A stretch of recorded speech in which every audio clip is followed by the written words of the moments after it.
it's time for us to talk to our very first guest. We're talking comedy, and we are delving into the industry a bit, and then also talk about caught in the middles. We have been joined by in the studio by Nana Osebon, so known popularly as Okokobioko. You're welcome. I'm good. You're doing well as well. Okay. Uh, right. If you could kindly turn on your mic. Right. Yes. Okay. Can Okay. you So hear me now? yes, definitely we can hear you. So I mean, let's walk a bit through your life journey in regards to comedy. I know you are an MC as well. Yeah. Tell us a bit how you got in there doing comedy. Did it just come? Was it something that growing up you have always wanted to do? Okay, so growing up, I've always been funny. I think I come from a very funny family. My mom Okay. is naturally funny. My dad is also funny. Oh. I'm Nigerian Ghanaian, though. Okay. Mom Nigerian from Warri, dad Ghanaian. Okay. Yeah. So growing up, I usually make my friends laugh. So when I was in school, Ghana Telecom, a friend of mine was like, "Why don't you try stand-up comedy?" Right. I'm like, "Okay, let me give it a try." So we had this event, Aquaba Night, was a musical concert, the biggest musical concert on campus. So I told the then SRC president that I'd like to do stand-up comedy. I was like, "Okay, are you sure you can do it?" I said, "Yes." He said, "Okay, come to me. If you can make me laugh, I'll put you on." I said, "Okay." So I went, I said some jokes. He laughed. He said, "Okay, so tomorrow you're on." So I did not realize that there's a big difference between being able to make one person laugh and making a crowd of people laugh. So that day, they were playing music, students were jamming, and they stopped the music. People were not even seated, they were standing. They were like, "Oh, ladies and gentlemen, we have a comedian, our very own." Then my name was not Okokobioko. The name I was using then, they killed the name that day. They said, "Let's make welcome MC Boniface." When I came, I saw the crowd, my brain went blank. Like, I bet. I was totally confused. Wow. Then I was like, you get one man. Then some students, they've gathered somewhere, they were replying me. They say, "Which man? Where was the man going to?" What? Allow me crack the joke. They were making us. At some point, I'm like, "Should I go?" They say, "Yeah, go." Ooh, go. Oh. So I left. I dropped the mic and I left. So I went to sit somewhere and I started thinking about my life. First of all, I started blaming my friend that motivated me to go and do stand-up comedy. I started seeing that friend as an enemy. Then I started feeling like, okay, why don't you just continue your education? Because it feels like the comedy thing wouldn't work. Yeah. But I didn't give up. I realized that in as much as I had a talent or I had a good sense of humor, Right. a good sense of humor alone doesn't make you a comedian or a True. stand-up comedian. So I had to start gaining knowledge about it. So I started reading books on stand-up comedy. We have a comedy writing secret. We have the comedy Bible. We have some movies. And I watched lots of stand-up comedians that I saw as mentors. The Basket Mouth, the Bo, because I grew up in Nigeria, basically. Okay. Bovi, Basket Mouth, and the rest of them. And that's how I was able to bounce back. And I'm here today. Quite interesting. So those who feel that once you have a talent, that's the end of it. It's not entirely true. You have Talent to go to alone school. is not enough. Right. Yes. Wow. You need the know-how. That's the knowledge.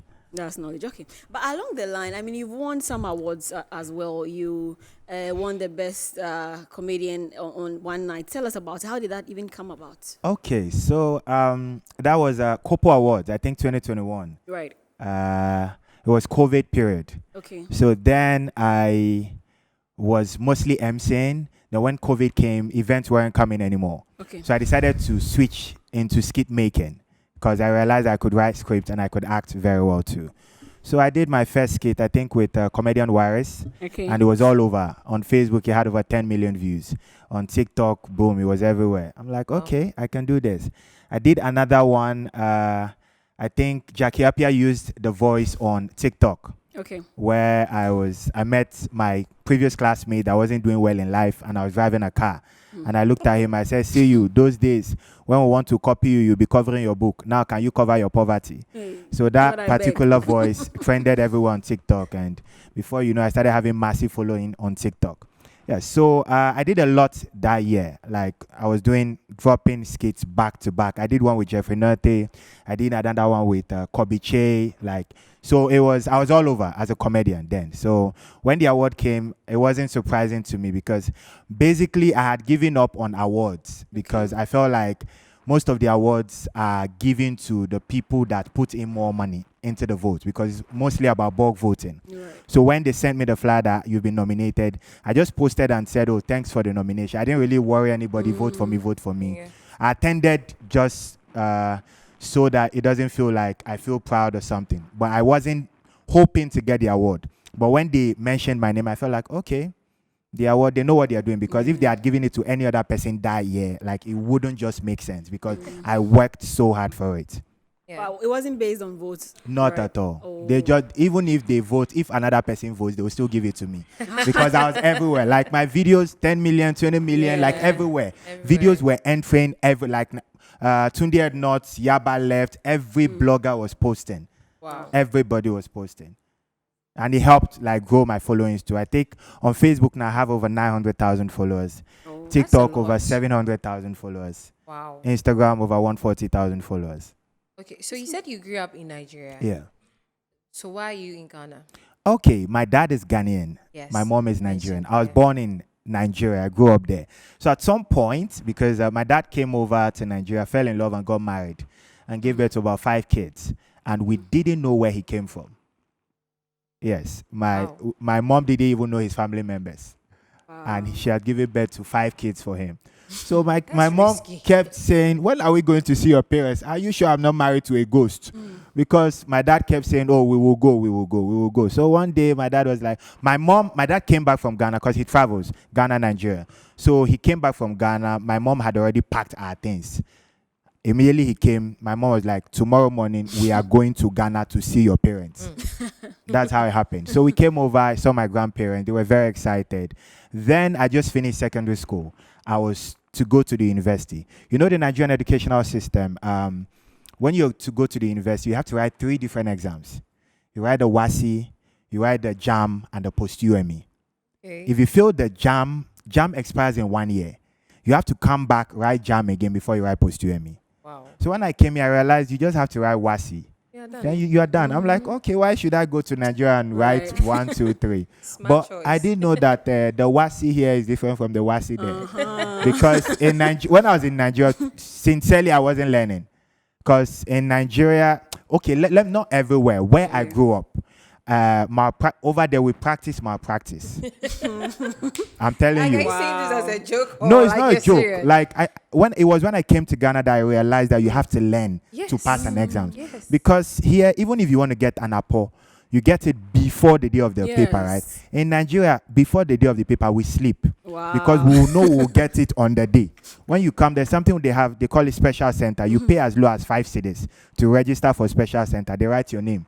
Before the exam starts, they call all the names of people that have paid. They will be left with 2 people, 1 Pentecost member and 1 Deeper Life member. Those ones, they've sworn to themselves that they will never be involved in malpractice. There were many people. They'll be writing the answers for us on the board.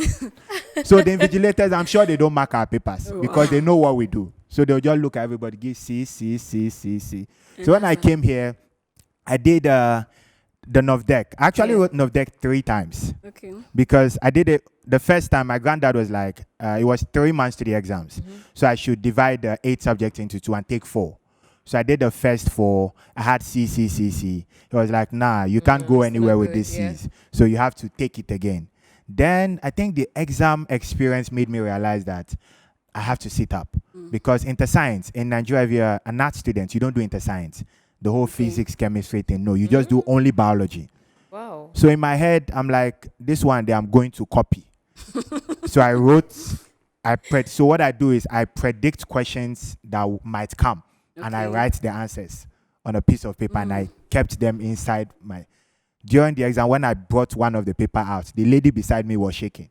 I said, my sister, it's not your this thing. Stop shaking for me before they will catch me. So I checked everything, and the only answer I saw in everything I've written was question 2A III. So And what was that's the like 2 invigilator? marks. They were there. There's a way I do, like we are experienced in Wow. Nigeria. They train us we have skills in some of these things. So when Interesting. Nigerians will come for you. it was just the one I saw was just 2 marks out Okay. of everything I've written. Oh. So I just closed my paper. I told myself that you failed.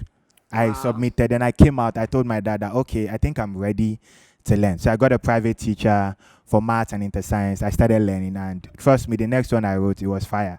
When I came out, my head was hot. The third time, when I came to the hall, I started feeling like a wasi invigilator. I was telling Wow. people what to do and how to do it, because I have experience. I think the third time, wasi, they sent me a message as the alumni, because I've been overwriting the exams. Quite interesting, you know. Very, very funny. Yeah, at a point I'm beginning to feel it's a joke, but you know, we've Yeah. all had there's this perception that sometimes when someone even have a degree from Nigeria, it doesn't hold so much Yeah. because somehow they do stuff to get that But position, it's not everywhere it's though. not Like everywhere. there are some Some- schools that they keep very the strict, strict. But yeah. me, where I grew up, Ajegule. Oh no, we don't learn. Wow, interesting. Okay, let's go on to your comedy that is upcoming, Courts in the Middle. Tomorrow. The name alone says a lot. A lot. I mean, I have my own perception, and I'm sure someone watching, when they hear Court in the Middle, they will also have their own And perception. why did you do your hand like that? Where's your mind going to? No. Okay. So you tell us, Caught in the Middle. What is it really? Okay, about? I was at one of the stations yesterday, and when I mentioned Caught in the Middle, I think the presenter didn't hear me well. She was like, Caught in the Middle? Oh. I'm like, oh no, Caught in the Middle. So basically, it's a comedy special that would cut across several things. I'm going to be talking about a lot, from relationships. I've been caught in the middle of several ladies, Right. life decisions, like everything basically. Yeah, so I'm going to be doing 1 hour on stage, Okay. and give you back to back comedy. But it's a packed show. It's a 3-in-1 show. We're starting with a stage play for 40 minutes. After that, we'll do stand-up comedy. We'd have my other comedy colleagues and friends come support me. We have Obi and Ponsan. We have Paramount News. We coming all the way from Nigeria. We have Chemical. We have Clemento Suarez. We have Shegala Bobo, my very good friend. Wow. We have TK and we have Putogo. So it's a packed show. After the stand-up comedy is done, we have an after party at the lobby. Okay. We have one of the baddest DJs in Ghana currently. DJ Shiwawa will be there, DJ Floppy and DJ Loops. So, Charlie, if you miss it, you might miss heaven. Interesting. I wouldn't want I'm to miss just this. thinking about or everything, anything, like right? laughing so hard and then Yeah. coming out to party. dance. You know? It'll be nice. It's a good combination. yeah, Yeah. very good one. It's not one that anyone should miss out I'm on. telling you. If one wants to get their tickets, is there outlets they would? Yes, so you can just dial the short code star 447 star 2317 hash. Star 447 star 2317 hash. Or you can just send a WhatsApp message to this number 0544 896574. You can send a WhatsApp message to this number 0544 896574, and you can get your ticket. Okay. It's going for 150 cedis regular, 250 VIP. yeah, quite affordable. Yeah. I mean, Well, we why? know that the economy is not affordable at the moment. So we're Right. giving you affordable tickets. That's good to hear.